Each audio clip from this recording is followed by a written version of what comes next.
Good morning students. Class 5th chapter 2 Hindi first. बेटा आज हम आपको हिंदी फर्स्ट का पाठ 2 शुरू करते हैं। बापू की घड़ी चोरी हो गई। यह पाठ जो इसका एक किताब का लेखक ने अपनी एक पुस्तक लिखी थी उसी का ही ये अंक है, उसी का ये अंश है जो लेखक ने प्रस्तुत किया है। उन्होंने अपनी पुस्तक फ्रीडम एट मिडनाइट से लिया है इस शीर्षक को, इस अंश को। तो इस चैप्टर में, इस पाठ में महात्मा गांधी का बहुत ही सुंदर वर्णन किया गया। चलिए शुरू करते हैं इस कहानी के माध्यम से। वायसराय भवन में एक वायसराय भवन था। वायसराय भवन में गांधी जी के साथ चाय पार्टी की तैयारियां शुरू हो गई थी। श्रीमती माउंटेबन सोच रही थी इस बात को, जो गांधी जी के आने का इंतजार कर रही थी। गांधी जी चाय पिएंगे या दूध, वे शाकाहारी हैं या मांसाहारी, कुर्सी मेज पर बैठकर नाश्ता करेंगे या फर्श पर बैठकर, रसोइये का ब्राह्मण होना जरूरी है या कोई भी चलेगा। उस दिन गांधी जी का उपवास तो नहीं रहेगा। उनके साथ कितने लोग आएंगे और क्या खाएंगे, गांधी जी को नाश्ते में क्या पसंद है, उसे पकाने के लिए रसोइये कहाँ से बुलाए जाएंगे और सामग्री कहाँ से मंगवाई जाएगी जिससे खाना बनाएंगे, वगैरह वगैरह। श्रीमती माउंटबेटन ने न केवल खुद इसमें रुचि ली बल्कि सारा जिम्मा खुद ले लिया, मतलब सारी जिम्मेदारी खुद ही पर सौंप ली। गर्मियों के दिन थे। जिस कमरे में गांधी जी को बिठाना था उसे 1 घंटे पहले से ही कूलर चलाकर पूरी तरह ठंडा कर लिया गया। मकसद तो गांधी जी को आराम देना ही था, लेकिन बस यहाँ से गड़बड़ी शुरू हो गई। मकसद मतलब उद्देश्य। गांधी जी अपनी धोती से अच्छी तरह बदन लपेटकर उस कमरे में अपनी कुर्सी पर सिकुड़ सिमट कर बैठ गए और कुनमुनाने लगे, मतलब धीरे धीरे कुनमुनाने लगे क्योंकि उनको अच्छा नहीं लगा। लॉर्ड माउंटबेटन उनसे बड़ी बड़ी राजनीति की बातें कर रहे थे और गांधी जी बड़े अनमनेपन से, अनमने का मतलब अपन होता है बेमन, हाँ हूँ किए जा रहे थे, उनका मन नहीं था। आखिर माउंटबेटन ने पूछा क्या बात है, तो गांधी जी बोले इस कूलर को प्लीज बंद कर दीजिए, मुझे सर्दी लग रही है। क्योंकि महात्मा गांधी जी थे वे बहुत साधारण प्रकृति के मनुष्य थे। इस तरह अपनी शान दिखाने का पहला मौका वायसराय से छीन लिया और खैर बातें होती रहीं, लेकिन गांधी जी ने कोई खास रुचि नहीं ली। लॉर्ड माउंटबेटन ने फिर पूछा क्या बात है, तो गांधी जी बोले मैं आ रहा था तो रेलगाड़ी में किसी ने मेरी घड़ी चुरा ली। वह बहुत पुरानी थी और मुझे बहुत प्यारी थी। मैं उसे यहाँ इस तरह अपनी धोती में कमर से टांग कर रखता था। वह उसको दिखाने लगे और जब चाहे निकाल कर टाइम देख लेता था। मैं रोज सोने से पहले नियम से अपनी चाबी भरता था।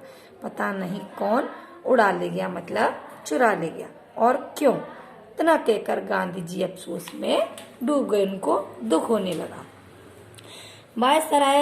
वायसराय ने भी अफसोस जाहिर किया, लेकिन उन्हें समझ में नहीं आया कि एक छोटी सी पुरानी घड़ी के लिए वह आदमी वायसराय की दावत जैसी जिंदगी के सबसे शानदार मौके का मजा किरकिरा क्यों कर रहा था। दावत मतलब भोजन का, शानदार मतलब शाना शौकात वाला।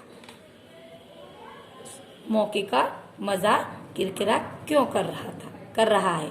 क्या इसे एक नई घड़ी दिला दूं, वह सोचने लगा। लेकिन यह मानेगा थोड़ी, यह तो यही कहेगा कि मुझे अपनी वही पुरानी घड़ी चाहिए। खैर जब नाश्ते की बारी आई तो गांधी जी भोलेपन से बोले आप लोग कीजिए, मैं तो अपना नाश्ता साथ लाया हूँ। सोचो कितने लोगों में इतनी हिम्मत होगी कि राजा नाश्ते पर बुलाए और वह कह दे कि आप लीजिए, मैं तो अपना नाश्ता साथ लाए। हिम्मत मतलब ताकत, गांधी जी कहने लगे, क्योंकि वह बहुत ही साधारण किस्म के मनुष्य थे। तभी गांधी जी के साथ गए उनके सहयोगी ने खादी के एक पुराने से थैले में से एक छोटा सा डिब्बा और एक चम्मच निकालकर गांधी जी के सामने रख दिया। डिब्बे में बकरी के दूध से बना दही था। बकरी के दूध से बना दही था। वे अल्पाहारी थे, मतलब वे बहुत ही साधारण थे। अल्पाहारी थे, बहुत ही शुद्ध साधारण खाने वाले थे। चम्मच हालांकि टूटा हुआ था, लेकिन उसके टूटे हत्थे पर लकड़ी की खपच्ची धागे से बंधी हुई थी। धागे से खपच्ची बंधी हुई थी। वायसराय लॉर्ड माउंटबेटन और उनकी पत्नी गांधी जी को देखते ही रह गए। वे सोचने लगे कि यह आदमी टूटी चम्मच से क्यों खा रहा है। आज सोचता हूँ तो लगता है गांधी जी के इस व्यवहार के पीछे भी कई बातें छुपी हुई थी। राजनीति में अक्सर कुछ बातें बिना कहे भी कह दी जाती हैं। कूलर बंद करवाने का सीधा मतलब नए वायसराय को यह संदेश देना था कि ठंडे कमरों में बैठकर हिंदुस्तान पर हुकूमत नहीं की जा सकती। हुकूमत का मतलब होती है शासन चलाना, मतलब हिंदुस्तान पर बैठकर ऐसे ही शासन नहीं चलाया जा सकता। शाना शौकत दिखाकर हमसे बात करनी है तो बाहर धूप में और खुले मैदान में आओ, गांधी जी ने बड़े शान से कहा। घड़ी खोने की बात तो इतना बड़ा चढ़ा कर कहने का आशय, बड़ा चढ़ा का मतलब बहुत लंबी बात कहना, बातों पर बात कहना। आशय मतलब अर्थ यह जताना था कि जिस ब्रिटिश राज्य का दुनिया के सामने तुम इतना ढोल पीटते हो और गुड़ गाते हो, उसमें मेरी घड़ी तक सुरक्षित नहीं है। यह सब गांधी जी ने उस व्यक्ति की आंखें खोलने के लिए कहा और अपने नाश्ते वाले यानी माल्टाल नहीं, बकरी का दूध, क्योंकि भारत की गरीब जनता को यही उपलब्ध है, मतलब प्राप्त है। वैसे इसका एक और अर्थ यह भी हो सकता है, हिंदुस्तान के लोग अपनी मेहनत से ही खाते हैं, जबकि ब्रिटिश और साम्राज्यवादी दूसरों को लूट कर ऐश करते हैं, मतलब दूसरे की दौलत पर खुश होते हैं।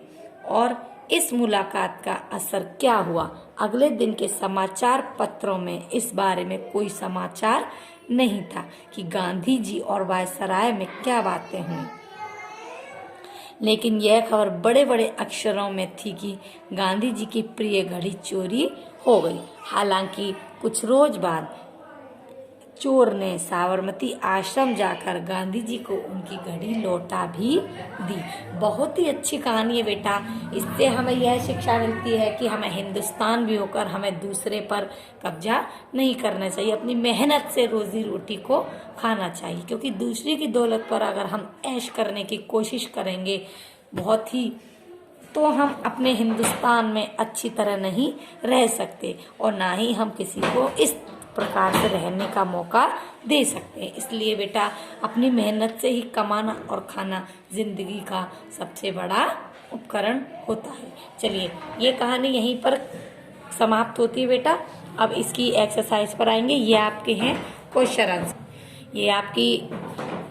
ये मैंने एक चैप्टर रीड करवाया है, इसमें इसके अकॉर्डिंग है ये कुछ सही विकल्प ये आपको खुद करने होंगे। जैसे गांधी जी के नाश्ते के इंतजाम का जिम्मा किसने लिया, तो ये आपको खुद करने होंगे। ठीक है, दिए गए पाठ को पढ़कर प्रश्नों के उत्तर दो। ये इस पाठांश को पढ़ना है जो इसी के अंतर्गत का है। ठीक है, इसी के अंतर्गत का है, ये आप पढ़ेंगे और इसके क्वेश्चंस का आंसर्स आपको खुद देने होंगे। ठीक है, ये इसके गद्यांश के प्रश्न उत्तर हैं, आपको खुद करने की कोशिश करनी होगी। ये वर्ण विच्छेद करने हैं बेटा, वर्ण विच्छेद जो मैंने आपको बताए थे हिंदी सेकंड में, पिएंगे खाएंगे संदेश बंद, ये आपको होमवर्क में करना है। और बेटा जो प्रॉब्लम हो आप मुझसे कॉल करके पूछ सकते हैं।